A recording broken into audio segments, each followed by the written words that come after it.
Now, I noticed you had a video on T-nuts. Now, what I thought was interesting is you went and showed that you made a mistake Yeah, because many creators don't do that. Now, don't get me wrong, you showed where the T-nut was inserted on the top, and I know why because it's easier to get your hand in there. Like yeah, I know why it was done, and then you cut the box open and yeah. then said, "Hey, look, I did this wrong. I'm going to do it from this side." What made you want to share your mistakes with people?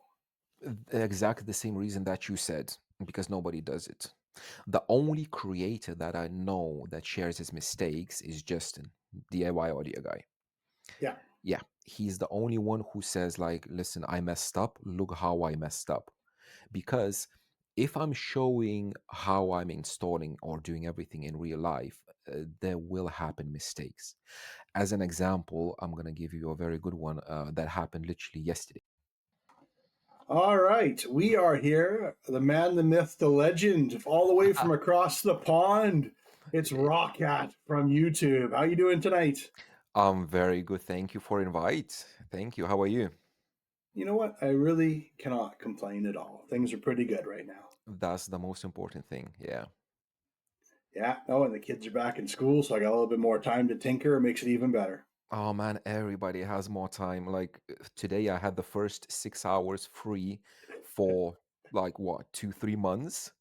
Yeah, when she's in school, I do have my own time because a lot of people know in my videos they saw my little girl. I kind of Yep. include her in the intros as well, and everybody knows like my life kind of revolves around my spare time that I have. So yes, now I do have my spare time.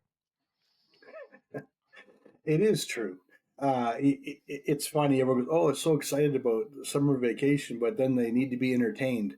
Do you guys have the dollar store there where they can get like Uh, crayons and crafts and all that? yes, but that's the thing. Like my little one, she would prefer to play with wires than paint Nice. with crayons. Yeah, she's like, I keep her involved in my own thing. It's like she can take a drill, she can take a knife, she knows how to use it. She loves hot glue. Like, give her 5 hot glue sticks, she's gonna build a house. Yeah, she has stuff to do.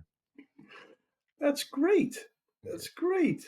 There, my boys were like that too, very hands on. Then my daughter, I have a girl daughter, you know what I Yeah. mean? But she loves to draw and she loves to color and she loves to hang out with her dad, which is pretty nice. Well, this week she likes me. I never know what's going to happen next week. Yeah. Yeah. So, what I wanted to reach out to you all about was you have a channel that's amassed roughly 2.6 million views. Oh, You're, I didn't know that. yeah, 421 videos Okay. now, but your style and why is also like you like to share, it seems a lot. And, you never like, this speaker is the best one or anything like that, but you're sharing with it all. And I want to know what made you take it that style or go the traditional route of, affiliate marketing or I'm going to do Alpine. I'm just using them as an example. You Yeah. know what I mean? What made you go that route? So, it might be a bit like off topic, but Hmm. the purpose of my life in general is to make my daughter's life better than I had mine. Hmm. And this philosophy kind of translates into other areas of my life. And one of those is like tuning and car audio in general. So, as this is my hobby, when I started to do tuning in car audio, I couldn't find any information at all.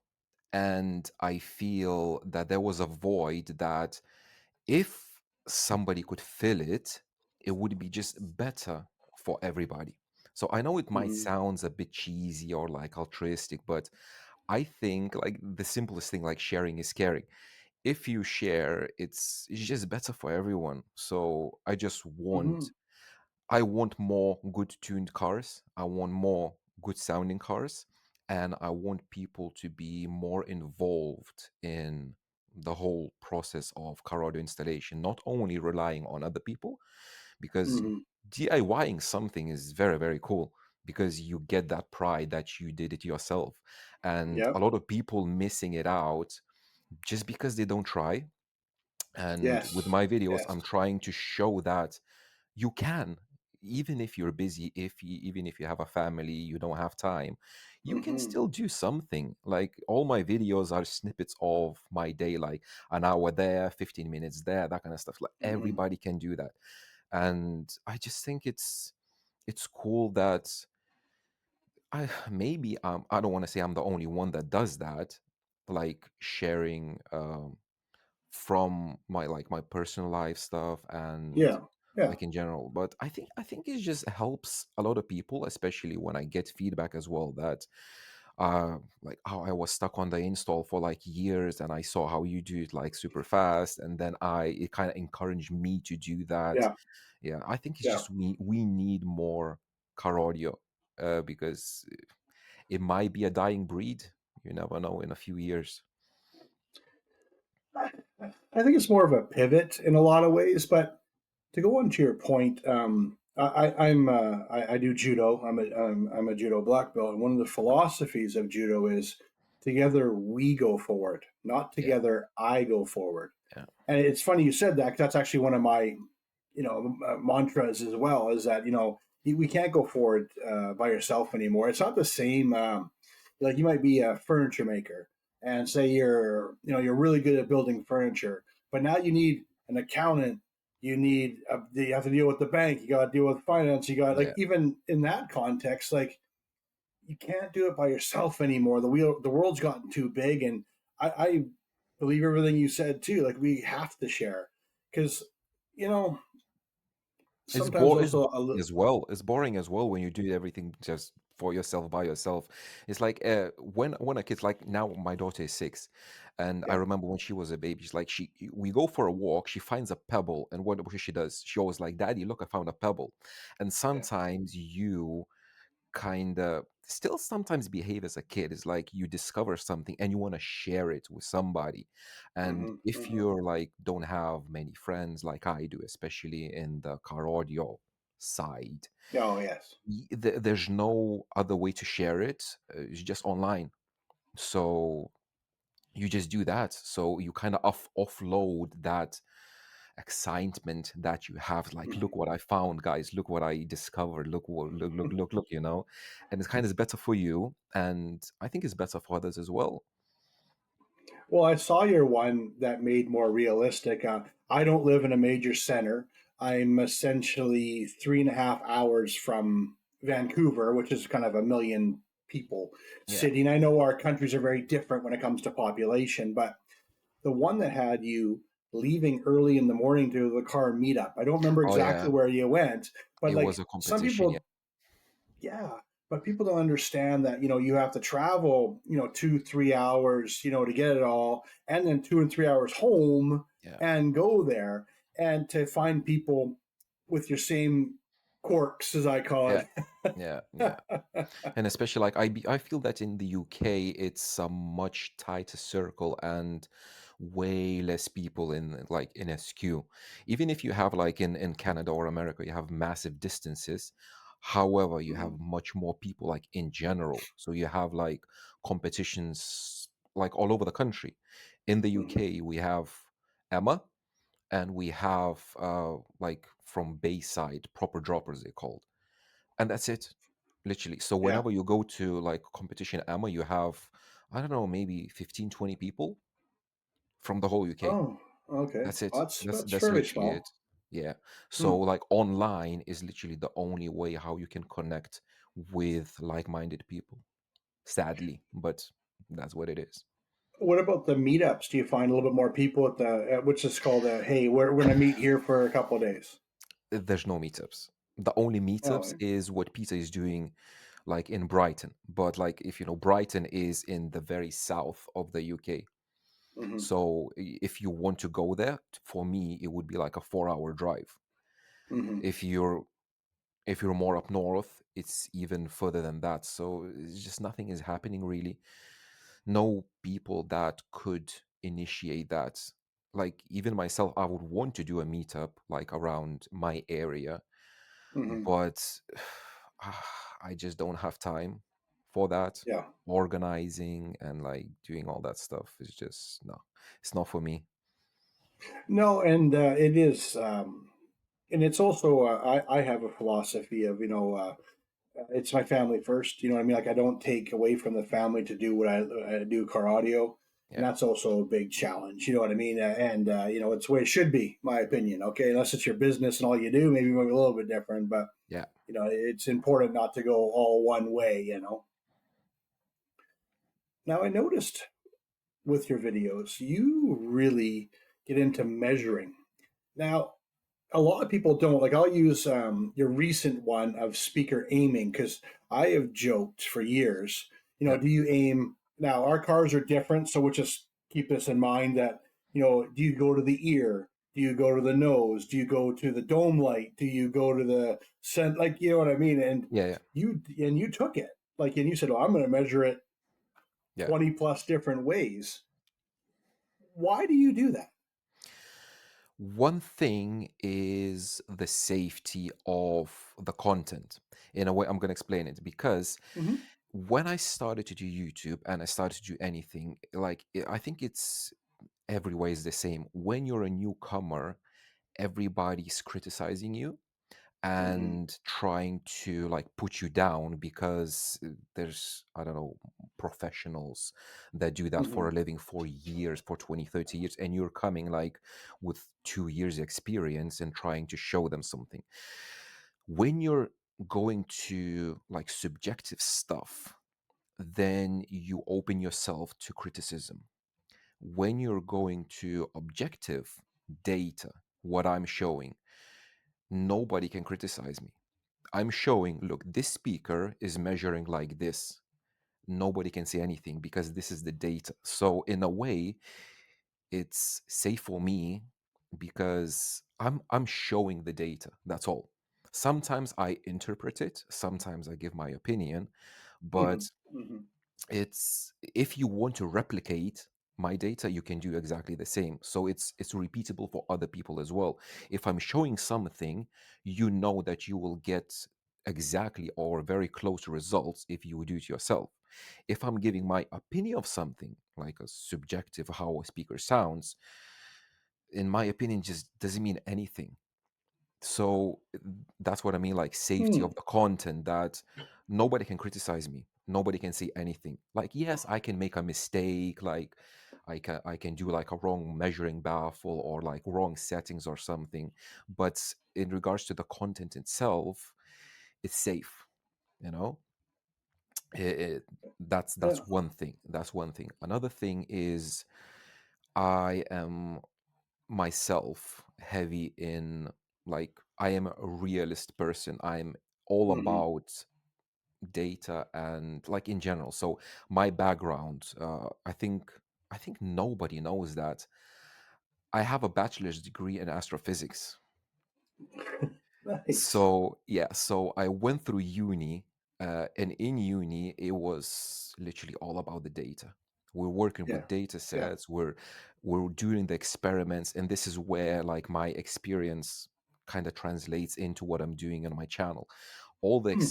experiments that I'm doing, I'm trying to kind of minimize all the variables and give the actual result. And this is exactly what we used to do in the laboratories, in physics laboratories. Hmm. So when you spend 4 years in uni working with numbers, you kind of like them because numbers, they don't tell everything, but they tell you a lot. Yeah. And like otherwise there would be no math, no physics. If you Yeah. can explain gravity using numbers, you can explain how sound propagates in a car using measurements. It's just I love it because again, it's repeatable. If I do one thing, Yeah. you do the same thing, you're gonna get the same results. So it's just for me, it's very very cool. Now, do you find that, and I'm going to the extreme, a Yeah. truck to a car, obviously, you're more upright, the surfaces are different, but I still think the speaker still performs the same. It's just the reflective surfaces in the environment that has changed. So with a car is I is how should I put it? A car is a variable. It is a stationary Yeah. thing, stationary object, but is a variable Mhm. because just because every car is different. You have different dash, you have different angles, everything is different. That's why if like people say, if you have exactly the same equipment, if you have exactly the same tune and put them in two different cars, it's going to sound totally different. And that's Yes, exactly yes. true, because a car is the biggest variable, and you just cannot do anything about it. So you just try to kind of work around it, Hmm. and the results obviously is going to vary depending car to car. And yeah, every car is different, and it is a variable that you cannot do anything about, to be honest. And it's tough. And, even the size of the person is a variable. Yeah.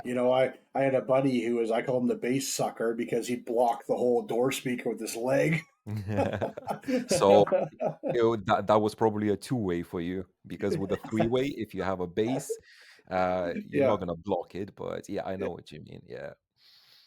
It is interesting between, and I'm not trying to draw a decisive line here, but it seems also Europeans have a little bit different opinion than North Americans when it comes to something.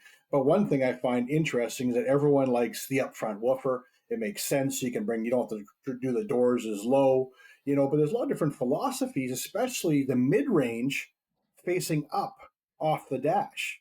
That's one I see more in UK cars than I see in North America. Now, I'm going to admit that I'm not this end all be all, Yeah, but yeah. I think it's very interesting. I think it depends. It's like, it's not a, how should I put, not popularity contest, but kind of it is, like, because mids in the dash, it was mainly Peter that popularized it in Hmm. the UK. Same he did with the infinite baffle subwoofers, and same he did with the Hmm. front subwoofers. Because the more people talk about it, the more people are trying, and it is kind of a trend, I want to say. Because, well, for example, Hmm. what I noticed in American installs, there are a lot of mids and tweets in the pillars aimed at each Yes. other. Yeah. Yeah. Yes. So it's like, why people do that? Because probably a few very popular installers did it, and just people are copying. So Hmm. because we're always trying to follow uh, another person that you think is better than you and knows more than you, so you're just trying to copy it, and it is kind of a trend, I guess. But I don't know. It's just an interesting, because remember, if you remember, I'll say probably around when kick panels and mounting the tweeter above the mid range in the kick panels was kind of all the range, and then it went to A pillars after that, and then it's gone. Like there is more, as you said, I don't call it flavor of the week because it seems like it, and horns were a big thing for a while as well, right? Yeah. So it does change. Yeah, it does change. One thing that I want to say, like, if you said, when you said, like, if you remember, I don't remember. In car, I know, yeah. me in car audio, I'm 4 years in car audio. 4 years, that's it. So I'm literally a newbie. I don't know anything about old school. I mean, theoretically, I know, but yeah, I was never there. I haven't witnessed. However, I do understand the reasons why they were doing yeah, this, because obviously lack of processing power. There's literally, you had no way to time align tweeters yeah. with mid bases, and the closer you have to woofers, to speakers in general, the better their performance is going to be imaging wise. Even if you have like mids and tweets in the kicks both next to each other, they will image better than our normal typical two-way where you have a woofer in the door and a tweeter up high. Hmm. Just because when two speakers are sharing the same frequencies, especially like in the crossover region, you will hear them coming from two drivers. But if you have those two drivers close to each other, they will come from one single space, and it's going to sound better. So, Yeah. yeah, that's why, like now, when we have three-way and we have even a two-way, when you have a two-way with a Hmm. wideband, I always recommend, if you have a two-way, don't do it with a tweeter, do it with a wideband. It's just a much better solution, because when you cross a mid-range to 300 hertz, that distance from the door and a pillar doesn't matter that much acoustically. So it's going to sound much better than a tweet across the 3 4K, you know. Mm. Well, So, that's what, like you said, is when they sign up to get the frame here, but so it doesn't go dash doors, no, it doesn't when go they're dash doors. crossover. Yeah. both Yeah. at the same time. So Yeah. it's the same like when you have front and rear speakers. If you have Yeah. front and rear speakers, the sound is coming from both, and that's why it sounds like you have a bigger image. The sound is coming from everywhere because it's coming from both sides. So it's the same with mids, tweeters up high and mid bass in the door. When you have a bit high, I did a video about that as well. Yeah. When in Yeah. the Yeah. two you have a bit like bigger center image, just because that sound is not focused and it's a bit blurry all over the place. Mhm. And I will say, I do believe you hit the nail on the head there with the biggest change, I'm going to say, in the last 5 years is the abundance of DSP and even the affordability. Like I had Alpine F1 status when I competed in 2004. Okay. And it was like, mind blowing what this thing could do. The thing was bigger than an amplifier. It was half the size of that Alpine amp you have Yeah, in there. It was yeah, half the size of that.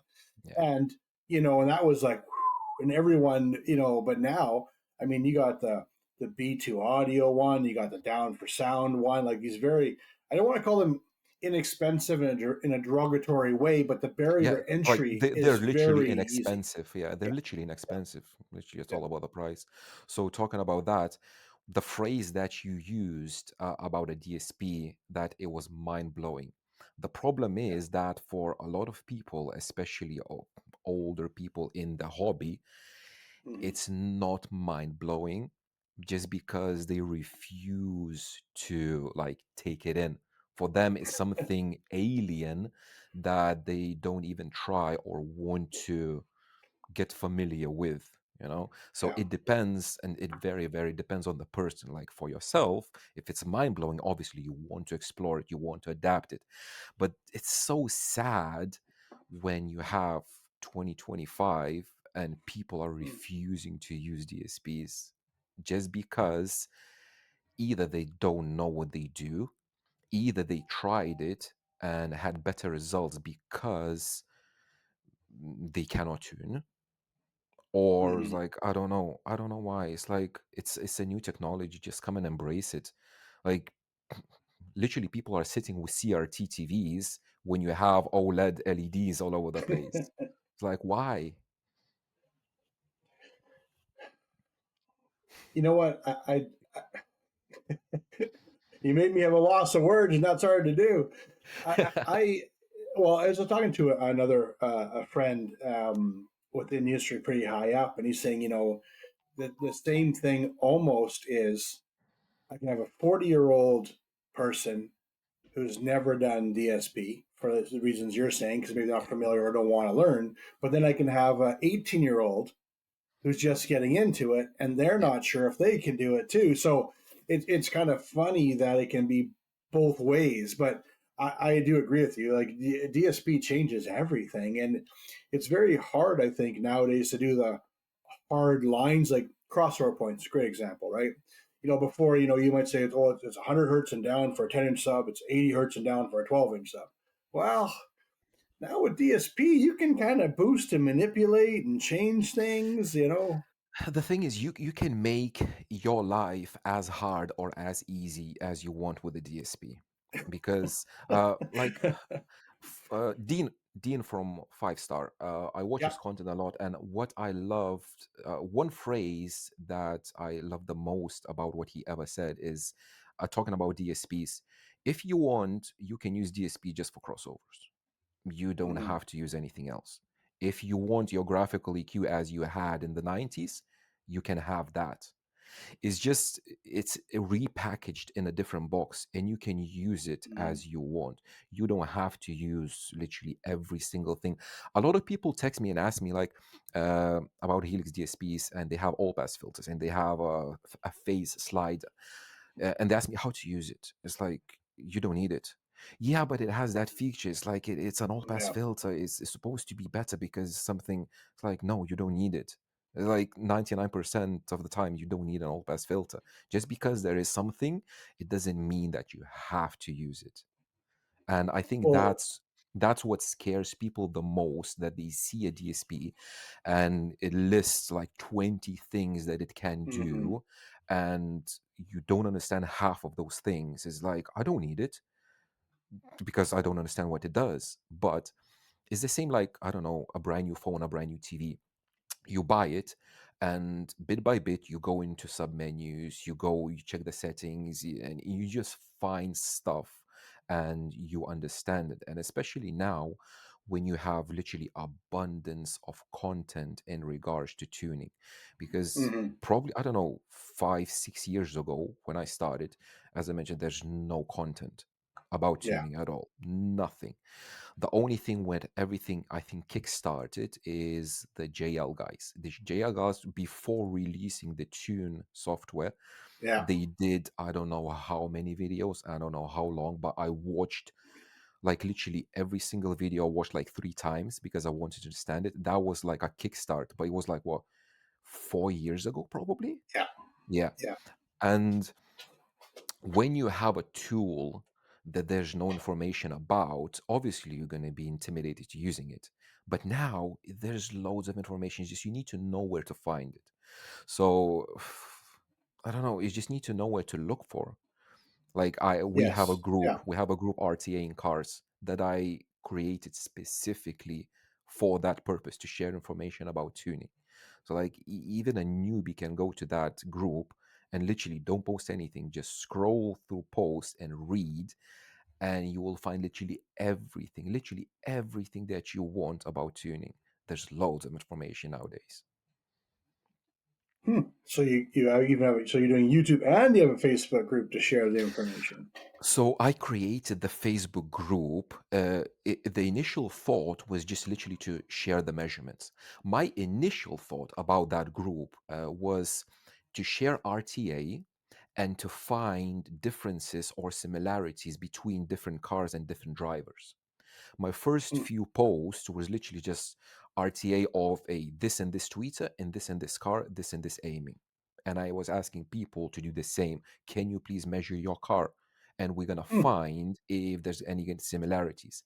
And after that, what I noticed, the first thing that I saw that piqued my interest was when people were posting mid-range in the dash RTA, we Hmm. always were seeing a dip between Yeah. 1 and 3K. Yeah. And it's like, what the hell? Why is it there? And then it just clicked. It's just a reflection from the glass.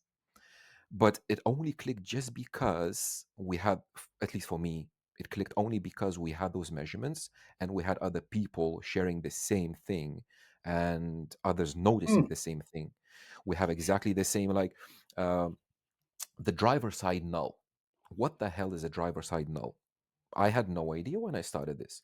When people Hmm. started to share again data on RTA in cars, we noticed that always on the driver's side where you sit, there's always going to be a null between, I don't know, 110 and 150. And it's Hmm. because of the distance from left to right. Basically, there's a Yeah. reflection that bounces from the door.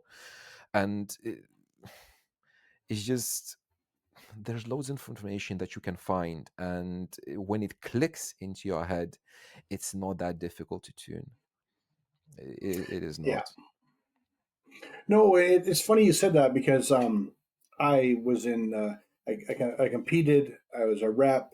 I did home as well and everything. And then back when I was super competing, there was always a mid bass hole at Yeah, roughly 250, 200, right? yeah, And you're like, but now it's interesting because as you're saying, now I'm like, oh, ooh, they're identifying that. Ooh, they're identifying that. yeah, Because, it's one of those things that, you put in the back of your mind. I don't know why, but I always would boost it up at yeah, 250. And then you're like, oh, because actually what you're saying is the sharing. yeah, It's the beautiful, it's the one beautiful thing. And I don't want to call YouTube social media, but like, just the whole sharing of it all, and it opens yeah, up the door. Same with you're saying about the mid. Um, like I had a Chevy S10 when I competed, probably before you were born, yeah. Probably. but it was the same thing. There was a null off the windshield. I'm like, so actually, I extended the driver down to see if it would make a difference, and then brought the driver back up Yeah, because of getting funny reflections. But I am talking the '90s. You know what I mean? When yeah. and then you think you were limited. If it wasn't in a magazine, you had no idea. And this is one of the reasons, again, coming back to your previous question Yeah. about the measurements, why the measurements, because people say, oh, measurements will never tell you how a car sounds like. It Hmm. will, in a way, because what you're talking about, like about that reflection that you were chasing for I don't know how Yeah. long, you didn't understand it. Now, with RTA, I'm showing you the measurement and I can Yeah. explain why exactly this is happening. And Mm. at the same time, we can figure out how to avoid it or do something to mitigate it. So now we know from RTA, from doing measurements, that location is literally everything in a car. It's not the speaker, it's Yeah. not the amplifier, it's location. And how can you prove that? RTA and measurements. That's what exactly what I did. You take a speaker, put it Mm. in different locations, measure, and you see how those nulls are moving away. So exactly the same with those same measurements, as silly as they are, you can improve your system without literally without listening to it. You can make a massive Mm. difference how it performs. Just because if you get rid of the nulls, it's gonna sound better. It's just it's a Mm. fact, you know. So just like you're saying, that if I said I'm going to go here, speaker sounds best here, or a sweet spot is here, you say you can criticize all day long because that's kind of subjective. But by using the measurements and saying, "Hey, I got," for lack of a better word, I got less nulls here. This seems to be getting the performance. It eliminates that subjectiveness. Yeah, because the thing is, like, a speaker sounds good or bad is your opinion. It's your Yes. subjective thing. So, for same speaker in the same location, for one person will sound good, for the other one is not going to be sound good. Same with Yeah. it. I think the main example is the tweeters.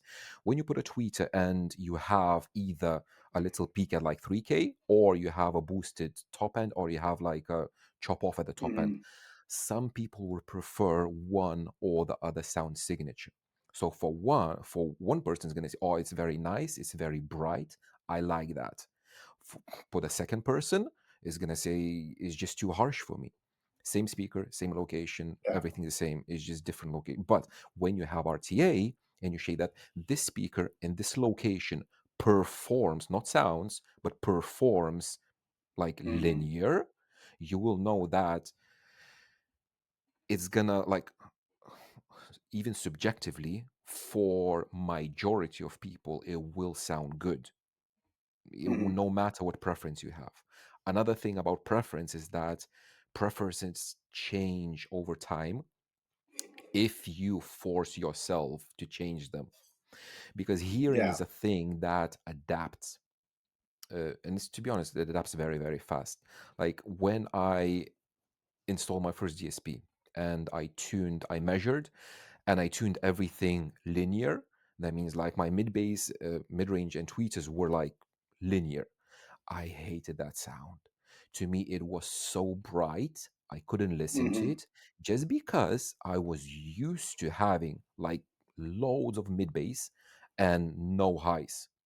When Yeah. you're used to that sound signature for years and years and years, everything else will sound bad. However, if you're gonna stick with it and you're gonna, like, I don't know, any kind of I don't want to say a diet, but if you're gonna endure it, you're gonna get used to that, and that is gonna become your new reference.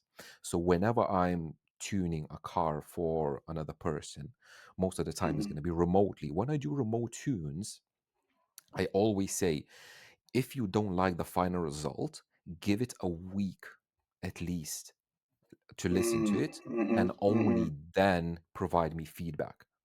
I never had a single person that comes back after a week and says it sounds bad. Everybody gets used to that. And then a lot of times I tell them, keep your old preset and listen to it afterwards. Like after a week, come back, go back to your old Yeah. preset. Yeah. And you're gonna notice a massive difference how mid bass is bloated all over the place because everybody wants more mid bass. But when you have the correct amount of mid bass and then you come back to that bloated part, it doesn't sound good at all. It's funny. Like even my wife's a couple of years younger than me. I believe we're roughly about 10-year, maybe more difference between yourself Yeah, and I. And I grew up on old rock with yeah, mid bass. You know what I mean? And I admit I love exaggerated mid bass because bass is not. even when I use the word bass, is it more mid-rangey or more mid-bass? Yeah, It wasn't the same, right? So it's funny you do mention that your reference or what you thought your reference is does go by what you listen to. Because like my wife listened to Ace of Base, and I'm dating myself. I hate it. But then you play that one, you know what I mean? But she thinks yeah, mine sounds flat, you know what I yeah, mean? yeah, So, yeah, yeah. Yeah. so we It listen to is. the radio in the car. Yeah, like with old music and with old speakers, it's way different because to feel the music in general, you need to feel the rhythm. The only way you feel Yeah. the rhythm is from the lower frequencies. When you don't Mhm. have the lower frequencies, you have mid bass. That's the only thing because Yeah. in rock there's no bass. Only like modern bands incorporated bass down to like 40 or 30 hertz because previously you Yeah. had nothing. So Yeah. if you have something, you want more of it. But then sometimes it's just too much. Like you're not gonna eat cake every single day. Yeah. Well, it's you look at and I am this is total like going into the weeds of dating, but Run DMC when it came out was a rap music that was more mid bassy, and then you went to like Yeah. Dr. Dre and all that that actually became had some lower end, but those were the you laugh, but those were the beginning of rap or R&B or Yeah. whatever Yeah. term you want to use. But it's interesting how they were defined by the difference of the sound that they produced. Yeah. Yeah. So it all comes down, I think, to the technology of um, like making the music and Hmm. reproducing. Because back in the day, first of all, you didn't have anything to reproduce that super low bass, like 30 or below. There's no Hmm. speakers, but I mean like very, very old, like way Yeah, yeah, before. yeah, yeah. Yeah. No, no, yeah, yeah. So if you don't have, like, if 99% of the population don't have the means to reproduce bass at 30 hertz, why would you make music with it? You know? And That's interesting. That's a yeah, very interesting point. because now when you have Yeah. even small headphones that can go down to 20 hertz, artists will like incorporate that bass. Even Hmm. if maybe not everybody's gonna hear it, but there is a higher chance to get your creation out and be heard. So like nowadays we have 20 to 20, well, 20 to 16. That's another thing that may be a bit off topic. I hate when people say like sound is 20 to 20K. It's if you're a baby maybe, but like Yeah, to me I'm gonna make a new reference 16 to 16 yeah, because in Infinite Baffle, you can hear bass down to 1760 hertz. You can hear it. yeah. After that is feeling. And up top, if you're above, I don't know, if you're older than 10, probably it's older than 15, you're not going to hear anything above 16, 18K. So that up to 20K is just pointless. To me, it's Well, 16 to 16. it's funny you say that because when I look at the specs of a wide band mid range, and like you're saying, it's roughly 16 ish or whatever. I don't understand why a lot of people don't just use the wideband, but they want to add a tweeter for that extra little bit. Because you look at the roll, and I don't want to go super into it, but I'm just using it as an example that if it goes to 16 and you can boost it a little extra little 3D love on that. So yes, in a way, yes. And for daily systems, it would work fine. But if you're a bit more Yeah, critical listening, or yeah, you're competing, or you whatever, if you want a bit more, mhm, the difference between if we take in the top range, for example, I don't know, above 5K. If you take in the range mhm, above 5K and the difference of a mid-range playing that region and a tweeter playing that region is that a mid-range typically will have cone breakup in about that area, like below hmm, 20K usually. If you have obviously like a very good mid range, like I don't know, carbon fiber, it might have cone breakup like 20K or above. But usually they have cone breakups there. Cone breakups, first of all, they don't measure nice because you can see the cone breakup all jiggly jaggedy. And cone breakups usually have higher distortion levels. So if you have naturally higher distortion levels at the top end, plus you add your 3 dB boost, the mhm, distortion is going to be higher. So if you replace that mid-range with a tweeter that has very low distortion, it will sound much cleaner. It will sound similar, it's just the signature of the sound is going to be different. Like replacing a high distortion driver with a low distortion Yeah. driver.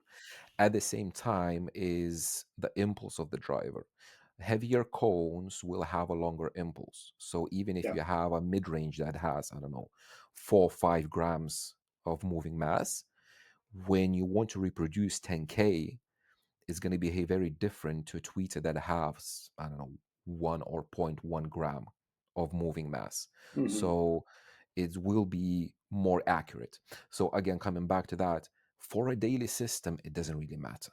If you have a Hmm. wideband, and that's why I'm always recommending to have a wideband for a daily. Yeah. If you're not that critical, you just want to enjoy the music, just put one speaker, is going to be fine. But if you want a bit more, if especially if you have a good reference, if you want to hear more, then you need a tweeter, definitely. So let's use this example of it's a great explanation, by the way. I'm not disputing anything you said, just so you know, I agree with you. But how do you now going back to your measuring?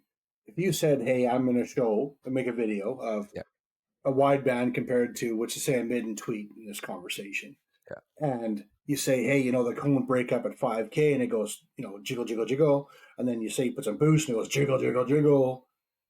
It makes it because I can't hear over the internet. I think we'd all agree when people go here, listen to this.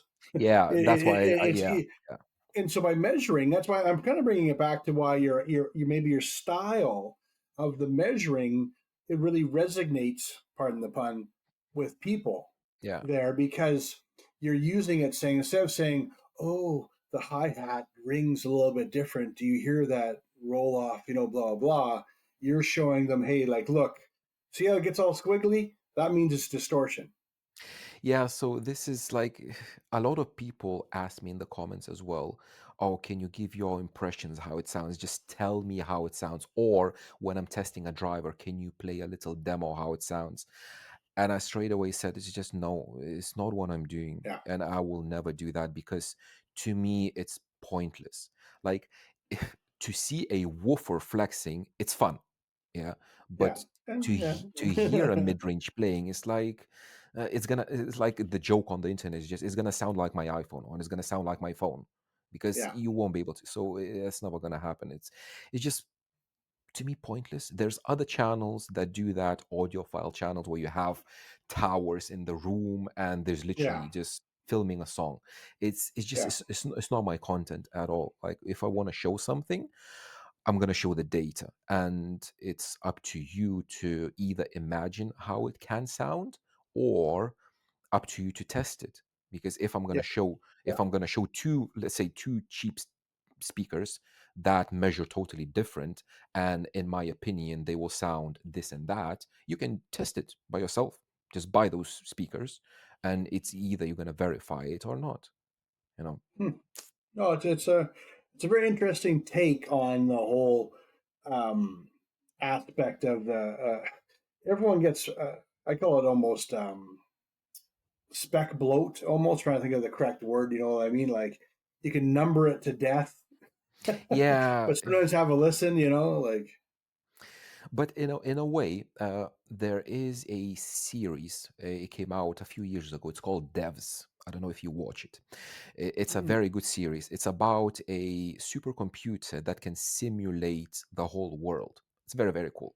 But hmm, since I'm coming from a scientific background, and like in the first few years when we dealt with physics, you have literally, you can describe literally everything with equations and math. If you cannot describe it, you don't have the correct math or you don't understand it. So as an example, Isaac Newton, he wanted to explain something, but he didn't have the math to explain it. So what he did, he invented different kind of math just to explain his hmm, point.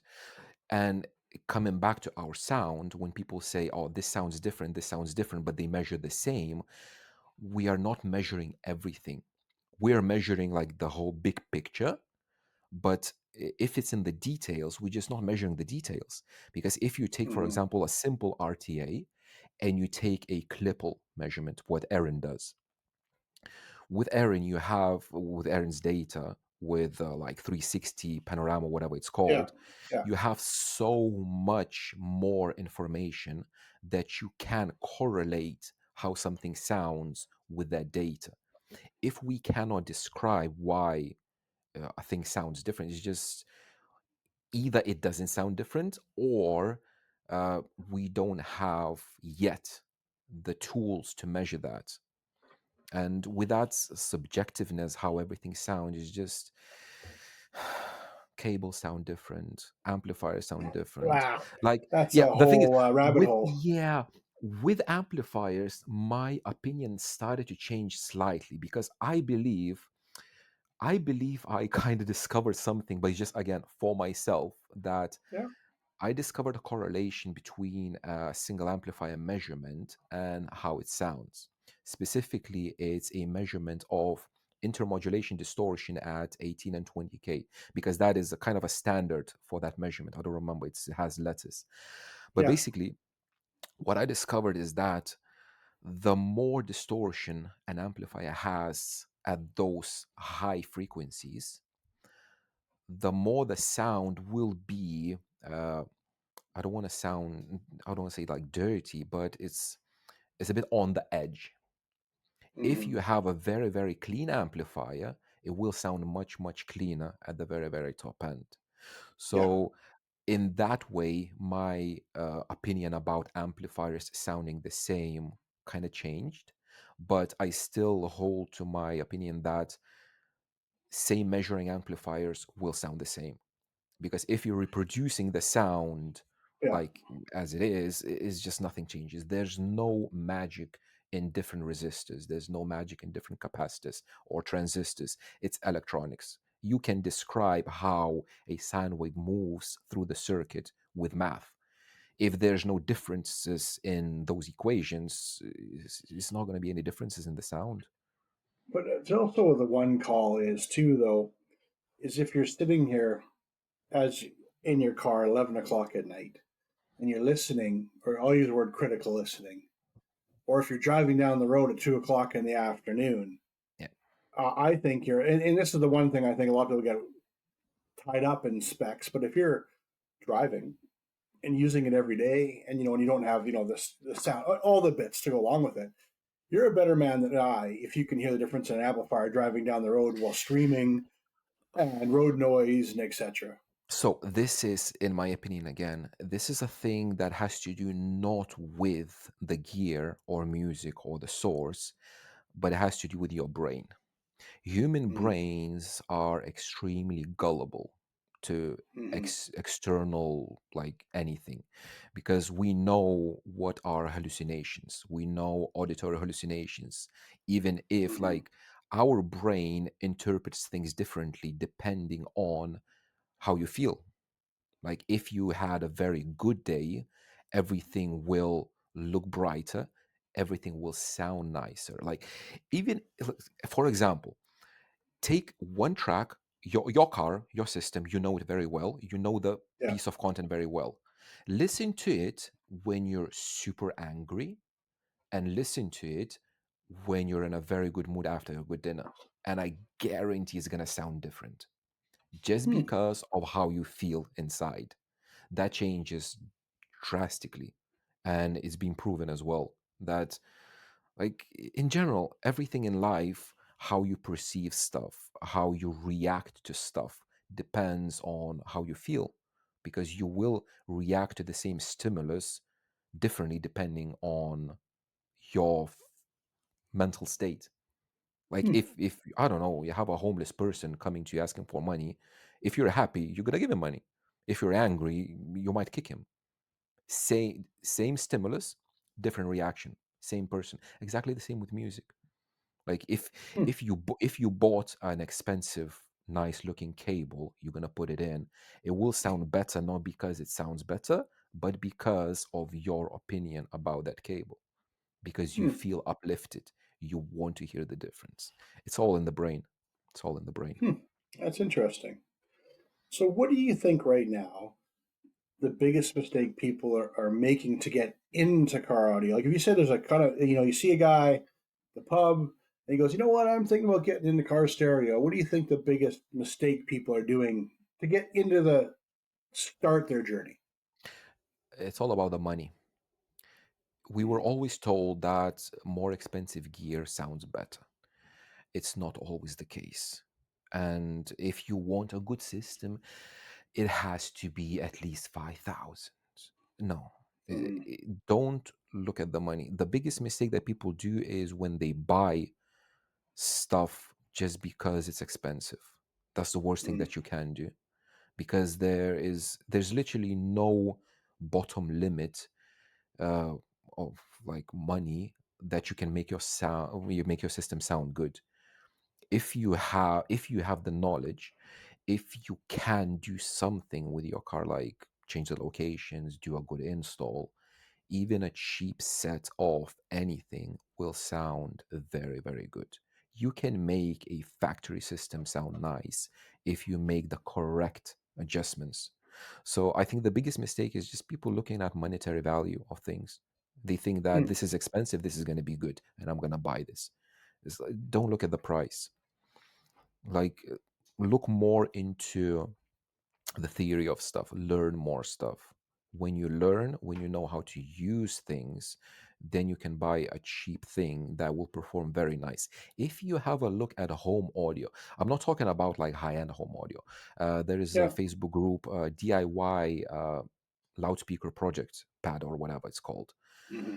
When I went there and I saw what people are using, they're using like mid-bass drivers, $40, $50, $60, Yeah. and they're Yes. making Yeah. amazing stuff. You go to car audio, oh, this is like, it's only 200, it's not gonna sound nice. Like, really? Mm-hmm. Why? It's like, why is that?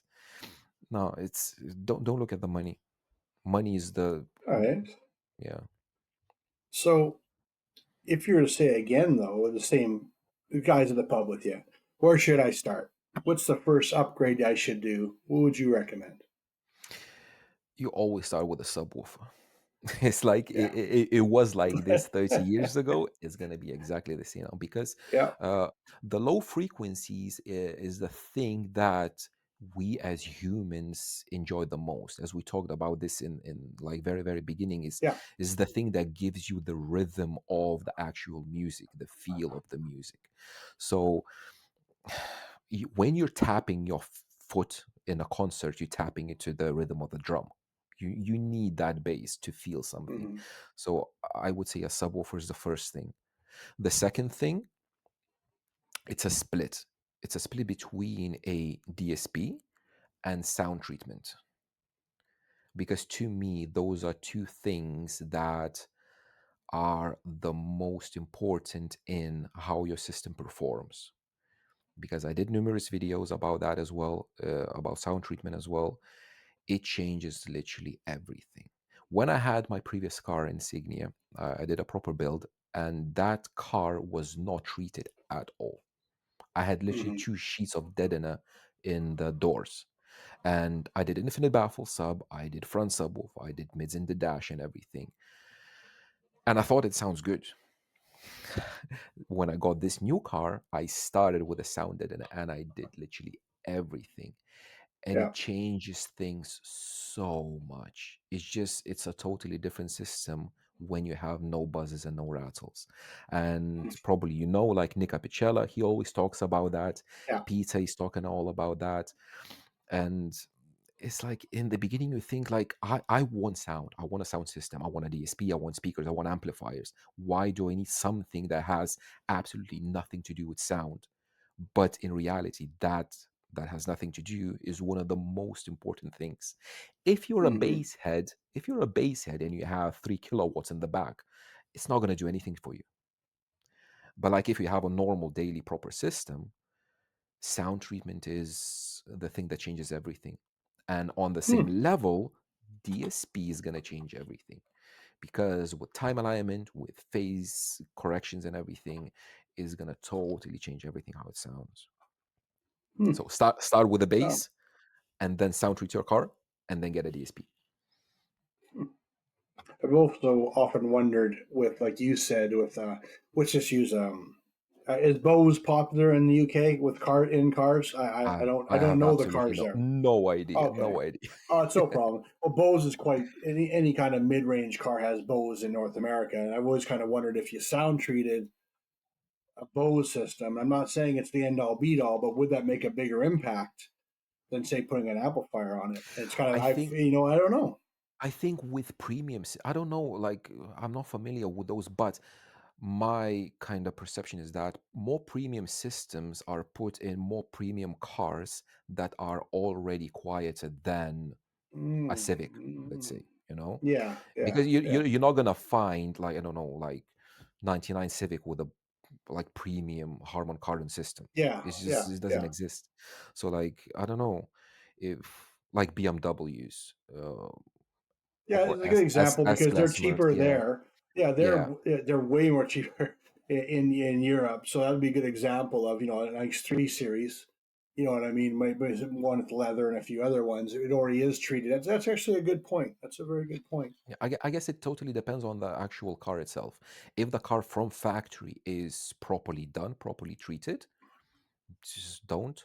Why bother? You Hmm, know? interesting. Now I noticed you had a video on T nuts. Now, what I thought was interesting is you went and showed that you made a mistake. Yeah, Because many creators don't do that. Now, don't get me wrong, you showed where the T nut was inserted on the top, and I know why because it's easier to get your hand in there. Like yeah, I know why it was done, and then you cut the box open, and yeah. then said, "Hey, look, I did this wrong. I'm going to do it from this side." What made you want to share your mistakes with people? Exactly the same reason that you said, because nobody does it. The only creator that I know that shares his mistakes is Justin, DIY audio guy. Yeah. Yeah, he's the only one who says like, "Listen, I messed up. Look how I messed up." Because if I'm showing how I'm installing or doing everything in real life, there will happen mistakes. As an example, I'm going to give you a very good one that happened literally yesterday. So, my two videos ago, I was explaining my layout of the amp rack and all the electrical stuff, how I connected Yeah. everything. Yeah. Yeah. And I didn't realize one thing, that my bass amplifier was mounted to the car and it was sharing a ground with the car. And I burned my DC-DC converter. Hmm. And this video that I literally filmed today, I went into that, and the thumbnail that I'm going to do, I messed up, and I'm going to share Hmm. that because stuff happens all the time. Life is not Oh all God. roses, yeah. And that's the thing. Everybody on social media, this is social media that's wrong about it, that everybody shows only the best things, only the best Hmm. pictures, only the best trips, and nobody shows anything else. And I think Yeah. that's wrong because it's not realistic. If I want to keep it real, if I want to keep it raw, if I want to show people how life is, you will show mistakes because they happen. And there's Yeah. nothing wrong with that, because I tell this to my daughter as well.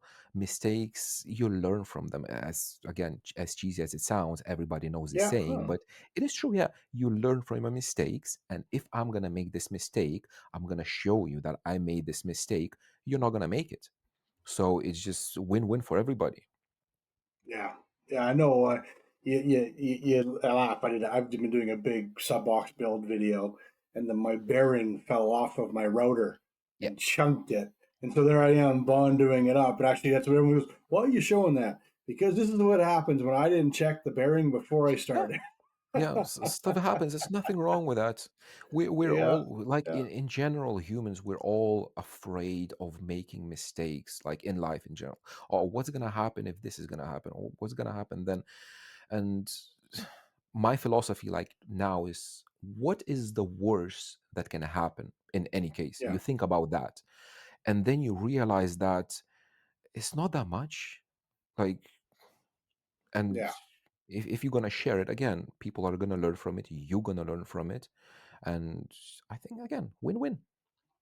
Well, here's my my one question. That layout, which is your layout video you did, where you have the Alpine and then the USA amp behind, and obviously your DC converter and everything.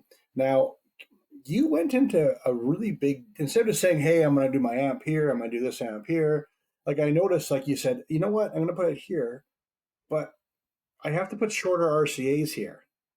Yeah. And I'm going to put this here, but you know what? And then I even noticed, like you said, I can use an 8 gauge wire to go from here to here Yeah. because the run's so small. And everyone's seen like the IASCA sheets where as the distance goes bigger, you need a bigger gauge. Yeah. But why now? I don't mean this, and I'm not trying to beat you up. Just my one question is like, why do you go so in depth? Like, sometimes we go, you know what? Did I go in the weeds too much? Yeah. And no one's going to care, or I'm going to lose people after 30 seconds. And this is But the like, thing. I'm gonna stop you here because I yeah, do yeah. not care about that. If people are not gonna watch Sure. it, I don't care. You are not my target audience.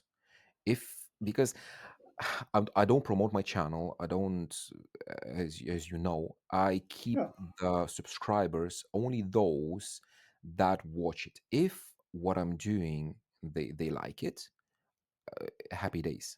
So in regards why I'm going into the details, because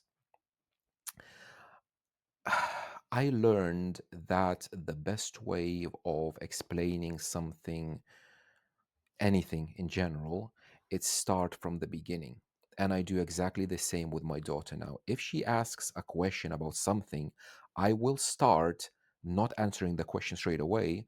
I'm going to start somewhere else, explain that thing, and make her mind to come up with the answer for that question that she asks.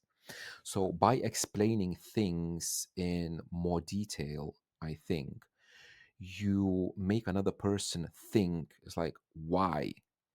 Because if you just tell them the answer, it's like okay, I have this answer for this question.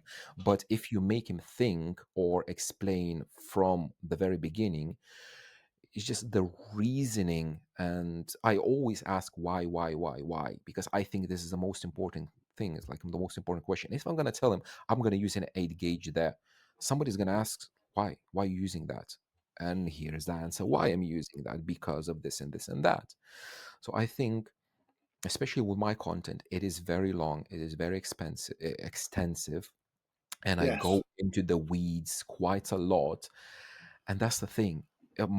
Sometimes I watch the stats of my videos and the retention of the videos goes down. I don't care.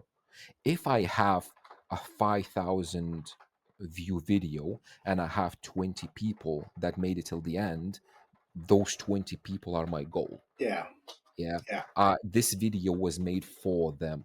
If you don't have the attention span for my videos, that's fine. I'm not bashing that. Oh, you like, I don't know, Gen Z. You don't have like yeah, yeah, yeah, whatever. yeah, I'm not bashing. It's like my content is just not for you, and it's nothing wrong with that. My content is long. I do it not on purpose. It's just I'm going through things in my head, and I'm trying to explain it as well. This is exactly the same stuff that I did when after uni I was working in a planetarium. So in a planetarium with stars and everything, and I was explaining the universe to kids the age of my daughter now. And when you need to do that, you start super basic and go baby steps. And again, I think that what translates it to my content now, where I'm going more in detail, just because so there would be no questions after the video is done. oh, you know what?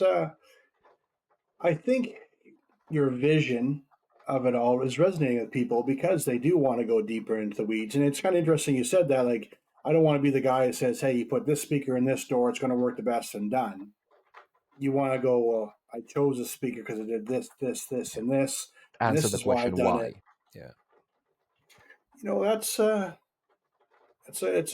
I think the world could use a little bit more of that. You know what I mean? I joke Well, about you go to YouTube and like, how do I fix my faucet? Well, I need this washer. Yeah, so sometimes, yes, for some content, I 100% Yeah, agree. If you want something very specific and then you go into the weeds, then yes, it doesn't work. Like sometimes, if I'm using YouTube a lot, if I need something to do, again, yeah, how to fix your faucet, I don't need a 20-minute video. I'm gonna choose the one that is yeah, 3 minute long. Yeah. So yeah, it depends on the content because what I want my subscribers and audience to get is the in-depth stuff, the raw.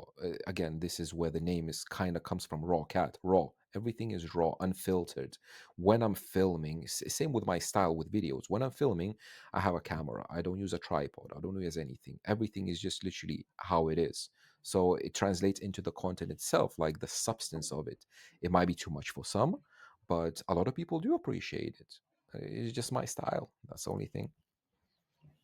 Well, and I think it's also like you said, like years ago, I'd tell everyone go to the World Championships of Car Audio, which it would be in North America at the time, right? And you drive 20+ hours to get there, and I go because you'd meet people who were just no, when I won Worlds, bud, it was 26 hours one way. People don't realize that 26 hours to get there, compete for 3 days, and then drive 28 hours home and then work, and that's why I That's have so much dedication. respect for people. Yeah, that's Well, I think dedication. it's a do or do not. You do it or you don't do it, right? Yeah, yeah, But then it was different. Is I can go there and I'll meet 100 people that are as screwed up as me. Is like look at those screw heads. How they're all lined up, or look at how yeah, the vinyl is laying, right? But yeah, now with the internet, it's like you and I. We would never meet in real life. yeah.